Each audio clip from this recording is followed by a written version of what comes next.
Good morning, YouTube. What time is it? It's 1:46. I should be sleeping, but I slept last night, but I had an emergency last night at work. I wasn't feeling very well when I left. It was like the pause. It's not the pause. It's the withdrawal from the kratom. Like it was hitting me really hard. And I couldn't understand because I was feeling okay. It was getting better. I had days it was okay and days it was not. Well, I hate going to doctors only when I'm supposed to go for other medical reasons. But last night when I went to work, my people at work told me I didn't look too great. And I didn't look. I looked it fine, I thought. But I was very pale skinned and I was shaking a lot. And the more I got to work, the worse I felt. And it wasn't about energy. I just felt depleted. Like I felt like I was gonna shut down. Felt very weak. My knees felt funny, like they wanted to keep buckling on me. But I kept it moving because I took off for Wednesday. Never underestimate your health. The job is not fucking worth it. But anyway, like I was saying, my client told me just put me on the laptop, feed me, and go lay down because you don't look too great. That's what I did. She said, I'll only call you if it's an emergency. Because she usually stays on the computer all night till the morning shift, and I sleep here and there. And when she woke me up the first time, I was fine, but I was feeling ill. So I took two of my clonidines to help, but it doesn't seem like it was helping. And for the past days, I kept getting these intense headaches that nothing was helping me. I took Tylenol, but I realized the ones that I had was for arthritis. So no wonder, I don't know, it wasn't doing nothing for my headaches. And I finally went and bought one. And I guess it was a regular Tylenol for headaches. And it worked for a short period of time. Lasted me 2 hours. And then the headache came back, banging, banging, banging. So I laid down for a while, took a nap. She called me. But she was trying to be very nice to me, not make it hard on me. She said, I know you don't feel well. You're usually not this way. I felt depleted. And I told her, I feel kind of fucking weak. Like, I'm serious. It's not a fatigueness. I feel like my body, like, just wants to just shut down. She said, why are you using those words? I said, because that's how I feel. Like, something in me that just wants to die. So she told me to lay down. I won't call you unless it's absolutely necessary. So her son happened to come in to work. And usually when he comes into work, I don't lay on the couch. I lay in the kitchen. I don't want him to think I'm lazy. But when he came in he got startled because I was laying on the couch. He never saw me lay on the couch. I said, I'm going to tell you right now, whatever it is that you're thinking, I don't feel well. And your mother told me, he said, no problem. I said, I don't feel well. Your mother told me to lay down. She'll call me when she needs me if necessary. So he said, no, that's all good. So he laid on his little computer chair where he sleeps at. So I don't know why he does that when he has his own room. I don't know if it's to watch the girls or whatever, but he's not that type of guy. He's not fresh. He's not none of that, you know. He's a hardworking dude. So I guess I'm lucky he was there because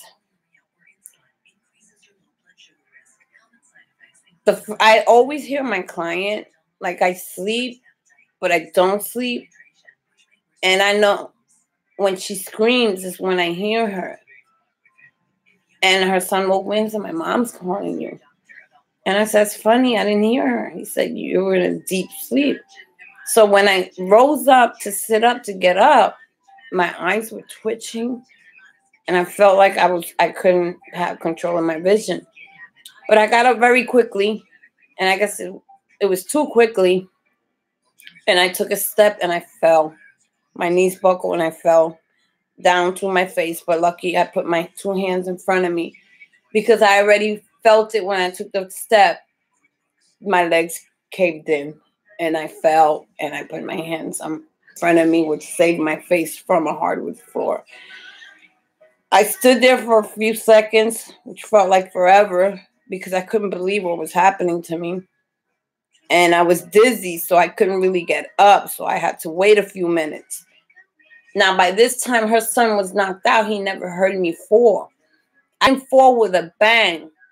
I kind of let myself go because my knees gave way. So I didn't really want to hit the floor like a bang. So I put my hands in front of my face and my legs just went from underneath me. I protected my face from the floor. I stood there for a few minutes and I felt my eyes twitching. My vision was like really kind of blurry.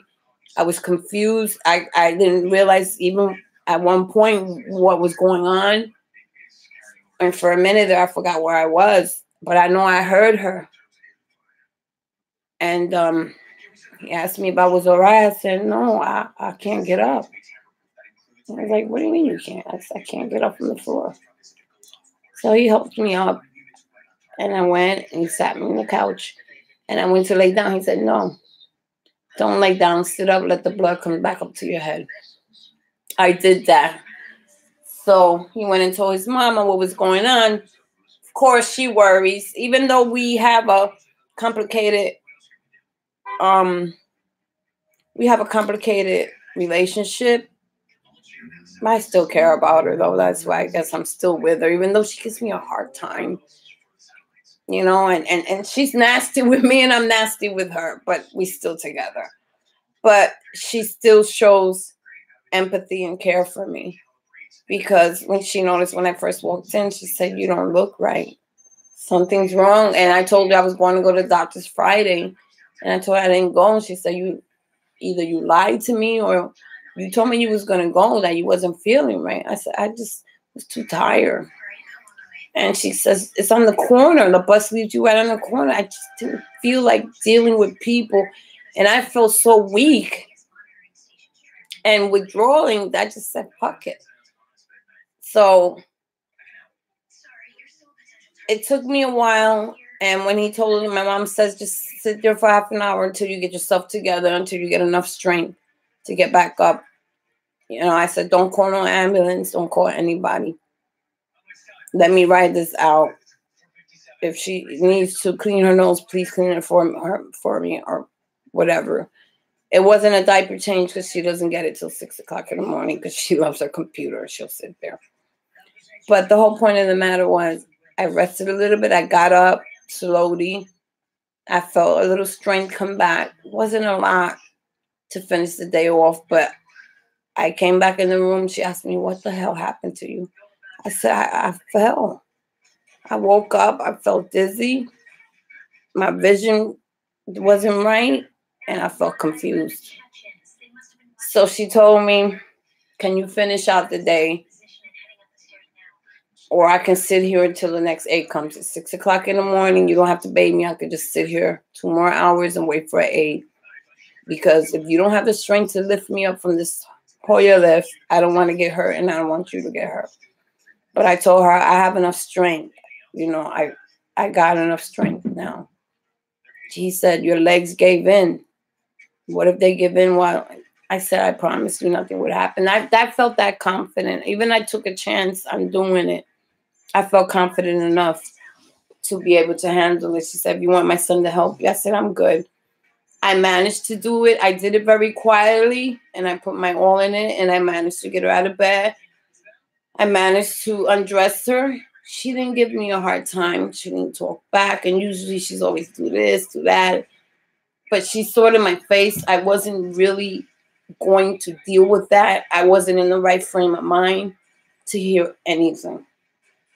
Don't ask me to do your ears twice. I'm not in the mood. I just want to finish you off. I'm not feeling physically well. But so when it was over, she says to me, you promised you would go to the doctor Friday and you didn't. They're open 7 days a week here, 9 to 9. Right next door to my house, a bus drops me off. She said, I was supposed to switch days, go back to work tomorrow. I'm not going to be able to do it. So she said, I'm not going to call the company for the switch yet because I don't think you're very well for it right now. Give yourself a couple of days and let me know what the hell's going on with your doctor. That would be between me and you. She said, but I'll tell you one thing. You don't come here and show me proof that you went to that doctor, I will call it in. Meaning, she will call in the incident that happened, which if she does, my job will intervene and tell me I can't work until I'm medically cleared because something is obviously wrong. I practically fainted and lost control of my legs. So I can't do that type of work if I'm falling all over the place. And this is a quadriplegic. So I could understand her fear. He said, my fear is for you and my fear is for me. If my son wasn't there, and I'm always in the living room, but I'm always there. But today was the first time, last night was the first time where I physically felt the withdrawals were hitting me, but I felt like it was more than just withdrawals. I mean, everybody knows their body. I just felt my body was shutting down. And it's hard to say your body's shutting down because you don't know what your body feels like it was shutting down, but I felt like I was shutting down. When you have no control of your limbs, something's not right. So she told me, she was so nice to me. She told me, if you don't bring me proof that you went to the doctors, I'm going to call the company. And I don't want you back here until you're fully recovered from whatever it is that you're going through. She knows what I'm going through, but she said until you fully recover and gain your strength back from whatever, obviously something else is going on. Something medically is going on with you because people just don't get up and faint and fucking lose control of their limbs. Like my legs are right from underneath me. It could have happened to me walking down the street. I could have fell and hit my head. She said, lucky you was in the living room. Even though you was in the living room, if you didn't stop your fall, your face would have hit the concrete because it's a hardwood floor. The kitchen is the same way. Usually when he comes home, he sits in his thing. I usually don't lay on the couch. When he's not there, I lay on the couch. But he surprised me when he came in. First thing I let him know was, don't mess with me. I don't feel good. He said, no, that's okay. That's okay. And I laid there and she said, I'm not going to bother you unless it's necessary. She only called me twice. The second time she called me, that's when I fell out. So when her son told her what was going on, she said, let her rest for a little while. And then when I rested, I came to her and I told her what was happening. I said, something's not right. I don't feel right. I feel weak. I feel like I'm losing myself. So she told me, go to the doctor as soon as you leave here, which I said, I promise I'll go. She said, if you don't go, I'm going to report you. Because my son comes here only once a week because he works all the time. If you fall in the kitchen, I'm in the room. I can't help you. I can't walk. You could be seizing or having a bloody head or unconscious, and I can't even get up to help you.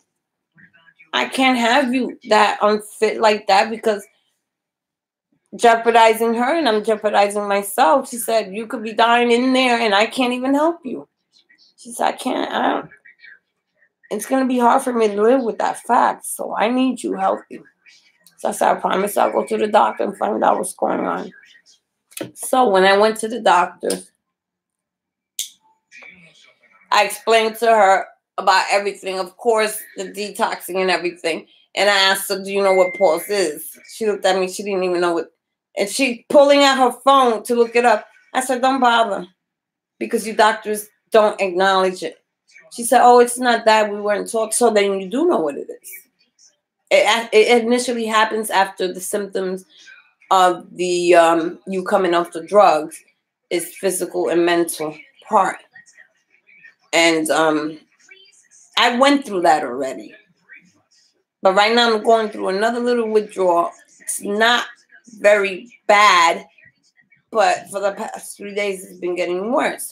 Why? I told her about the headaches. She told me how was my day and my past 3 days. I said, they've been kind of bad.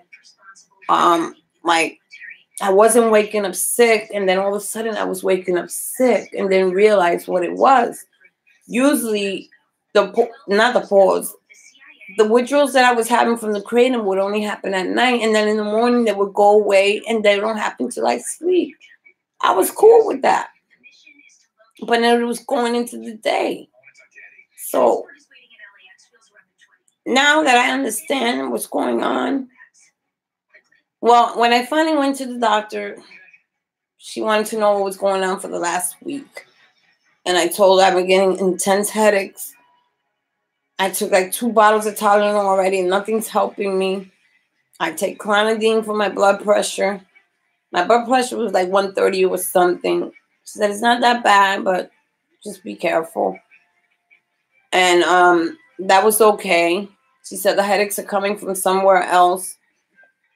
I told her about the overload of supplements, and she asked me, what I'm getting from you is that you're dehydrated. Everything is pointing to dehydration. That's why you lost coordination of your legs and you have the constant headaches. Have you been feeling weak? I said, yeah, but that comes from the withdrawal. She said, yes, but don't mean that they can't get any worse. You have all the symptoms of dehydration. And I said, well, my stomach started bothering me again. And I told her about the supplements, and also she asked me, did you drink any water when you were supplementing? I said, no. Did you drink any water when you were detoxing? I said, no. I was too weak to get up. I never drank water, not even with the kratom. I'm not a water drinker, so it's never big on my list. I'll drink like 1 bottle a week. I think I was all right with that. But when you go through withdrawals, you gotta drink a lot of water. Period. At least a gallon a day. I was so naive. I know your body's made up 90%, 98% of water. You can die from water before you die of hunger. You last longer hungrier than with water. So she said it all leads up to dehydration. She said, I'm going to take some blood, but I guarantee you I won't get any. I said, why you figure that? She said, you're depleted. You're depleted. You got to be dehydrating. Your headaches are not going away. They're going to get more intense. The Tylenol's not working. It's a constant pain. You could have chronic headaches. But I'm going to rule that out for now. I'm going to give you something for the pain, which is ibuprofen, which will get rid of that pain in the back of my head and the headaches instead of being on the Tylenol. Don't like the ibuprofen, but I'm going to take it because the Tylenol I've been ODing. I bought a bottle of Tylenol because I was not going to go through the rest of the day with a headache because the drugstore happened to be closed, so I can't pick up anything till tomorrow.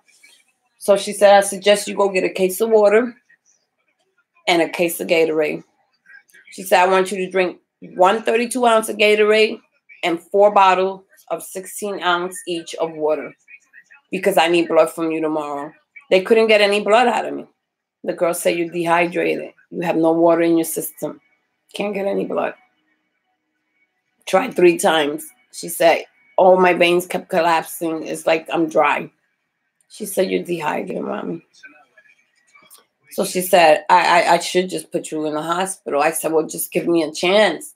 She said, I want to do the blood work tomorrow. So you do the water, pick up your meds, and then she checked my stomach. I had no pain because she said she was pushing hard. I didn't feel the pain. But what I feel is the acid reflux. So she said, I'm going to change that medication, give you the ibuprofen, and we'll work from there. And then tomorrow, she said the imaging place is closed today, so we'll do an imaging tomorrow of the stomach. But I guarantee you what you're going through is dehydration and all that vitamins you've been taking. Even you said you cleanse and you didn't even drink water. I said, I thought it was working on its own. She said, no, everything, any kind of supplements you drink water with. You have to drink water. It's part of your body. Your body shuts down. It could hit your kidneys, your gallbladder, and everything. So your body mainly probably was shutting down. She said, I can't say it was shutting down, but you're in the beginning stages of, you're really, really dehydrated. If you go to the hospital, they'll put you on IV, you'll come out of there a winner. But I want this blood. I want to try it this way. But you got to go home and you got to drink that water. Start drinking your water. The vitamin C and all that is still in your system because you haven't flushed. I stopped the vitamin C and all that. It's going on 3 weeks and I still feel the acid came back 2 days ago. I was doing so well with the other stuff, but I still wasn't drinking water. So with that, and I guess my body just, eventually your body gets up. And yesterday was the day that my body, it just gave up on me. And it showed me a sign and knocked me to my knees. I had no control of my legs. I couldn't believe it. I took a step and I knew I was going down. I couldn't feel my knees. I couldn't feel my knees. But I knew well enough. Thank God. I put my hands in front of my face and I dropped to the floor in like a fetal position. And my face hit my hands. It protected me from the floor. It was the most scariest thing. That's when I knew I have to go to the doctors. I can't. This is not, I detoxed from Suboxone. It wasn't that bad. I still didn't drink water, but imagine it's been 4 months taking supplements, taking this and not drinking water. I was really damaging myself. So started with this, and then I'm going to drink 4 more waters. If I could keep drinking water for the rest of the night, I will. So I got my arsenals of water, and I'm like, oh, I got my arsenals of pills. What's the sense of taking a pill if you're going to drink a cup of coffee after it? No, fucking drink water. I hate water.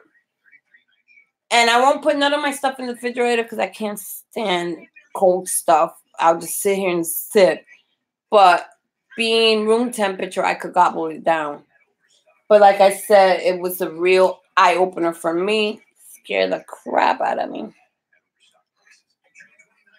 And it's true, honestly, I can't work like that. I can harm myself or harm my patient. If I'm lifting off on the whole, you lift my hands, keep my legs I lose control of my legs. She can fall on me. It's kind of a serious thing. So she told me, I want to see papers or I'm going to report that you fainted in my house and your legs collapsed. And they will automatically put me on medical leave until I get a clearance where I can be able to go to work. So I told her, no, don't do that. I'm going to take care of myself.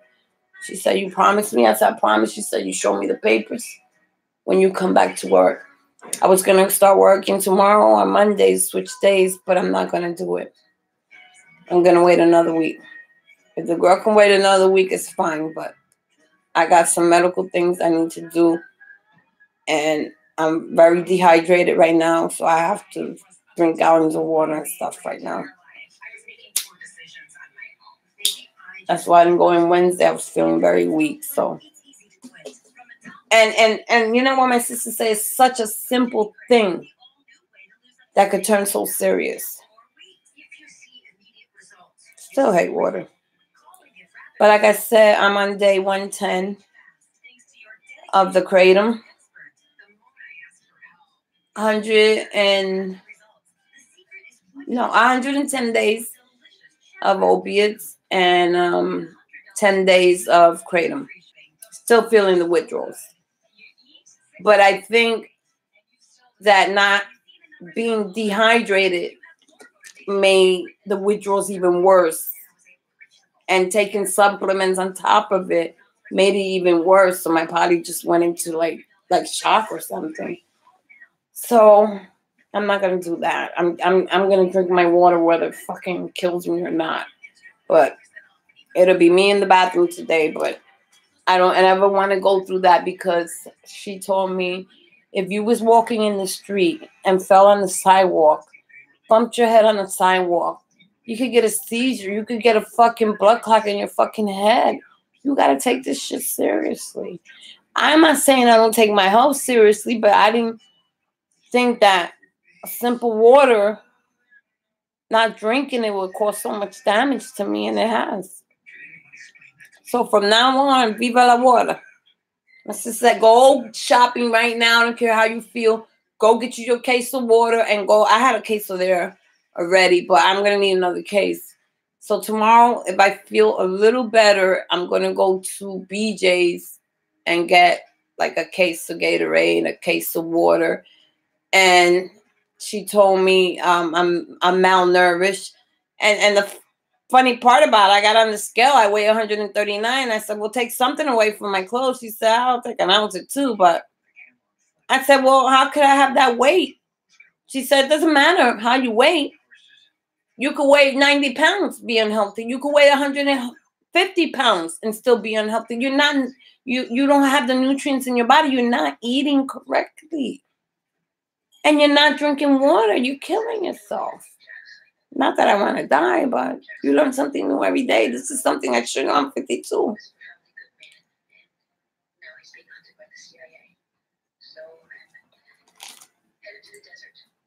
My stomach feels a little better now, but you know, wow, I was shaking like a leaf last night. Confused. I didn't know what the fuck was going on. Took me a while to get my vision under control. So he said the best thing was for me to sit back up and not lay down. I had to let the blood rush back up to my head. You know, but I was worried about my client. But she was very worried about me, so. She was like, what do you mean you fell? What the hell is going on? You didn't go to the doctor? Like, you know, she said, I told you to go. She said, don't come back here without some paperwork. Because if you don't come back here telling me or showing me some proof that you went, I'm calling it in and letting them know that you physically not fit right now. You're dehydrated and you're weak and you can't take care of me. She said, I know you could, but right now, you're not healthy right now.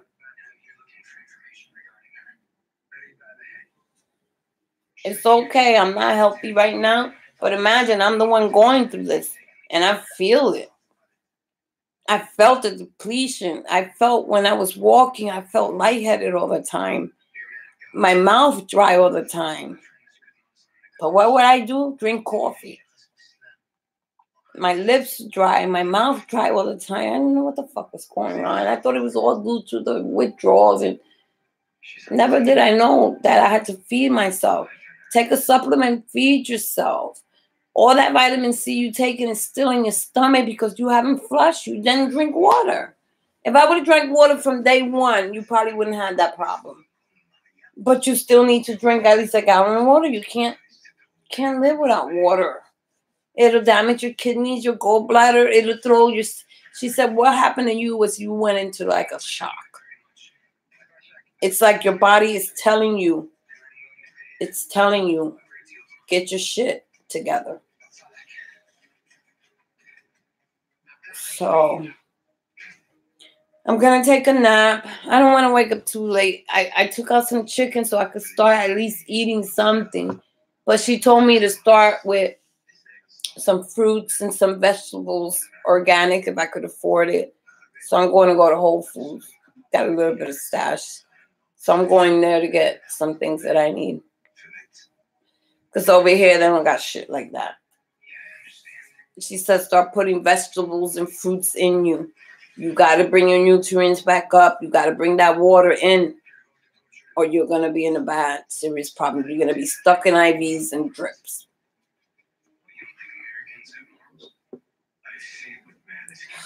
How could I be so naive? I never liked water anyway. But when I detoxed, that's when the whole issue started.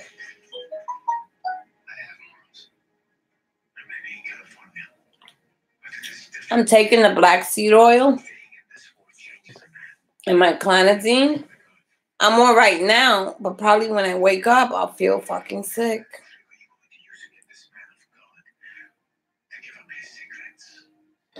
So I'm going to suck all this water up for the rest of the day. Then later on, if I wake up sick, I'll just do 2 Clonopins. And Later on tonight, I'm gonna eat, and then I'm gonna take my black seed oil, which helps me tremendously. I need that rest because I felt kind of fucked up. And I slept like 6-7 hours. Top 6.5 hours she let me sleep. But I was tossing and turning. I kept shaking. The withdrawals, I had to get up and fucking put. The only thing I didn't even take the augmentin. And I guess a combination of that and the water shocked my body. Just want to say good morning to everybody. Let them know where I'm at. But it was a bad night for me. I don't ever want to go through that again. It scared the fuck out of me. It scared me more than withdrawing from Suboxone. Just to know that I was losing my coordination, losing my ability to walk, was getting harder. So that's why I kept saying, at least with the arthritis, I was walking, it was hurting, but now I felt like I was losing strength in my legs. That I kept pushing myself and pushing myself. I was just hurting myself. Trying to get better, I hurt myself. But it ain't over yet. Because I'm going to do what the doctor tells me. I'm going to suck up all these freaking water. I'm going to bring a bucket in here because I don't plan to keep getting up and down. And tomorrow morning, I should be able to give that blood with no problem. She said, if you come in here and I can't get blood out of you, you're going to the hospital. Way to go. Because that means you're still dehydrated. And we have to do it a different way. So I don't plan on laying in no hospital bed. But if that's what happens, it's going to happen. But I'm going to drink my Gatorade and 4 ounces of 16 ounces, which makes that a gallon and a 32. Yeah, 4 16 ounces is like a gallon. And then the Gatorade. Try to replenish my body. It's not going to happen all in one day, but I need to put something back into my system. Maybe the black seed oil gives me the energy, but I think it will work better because also on the black seed oil it says you need to drink water because you need to flush all that stuff out of you. Well, you learn. I just want to say good morning to everybody and let everybody know. See, where they try to take blood, they couldn't do anything. They tried down here. They tried up here. I said, no more poking. There's nothing there. They kept collapsing. She said, if we had they're not a pediatric unit, so they couldn't use the baby needle. She said, we could have used a baby needle, probably would have gotten something, but you're dehydrated. We're not going to get anything out of you. So I guess I'll be peeing all day. So I'll get used to it. So I just wanted to say good morning to everybody. I'm okay. I'm hoping to feel better within the next 2 weeks because I plan to do exactly what the doctor tells me to do because that's a fucked up feeling and I'm tired of feeling fucking tired. And fucking now it's attacking my fucking body and that's a problem. The withdrawals, I can go through them because there's nothing for kratom but comfort. But if I'm not taking water, it's not helping. I'm not letting that shit come out. So that's all I have to say. Good morning. And I'll see you guys later on and let you know how I feel when I wake up. Bye-bye. If I go to sleep. Because I'm concentrating on drinking all the water. And I plan to cook something. And maybe not because I still feel like a little weak. So I'll see you later.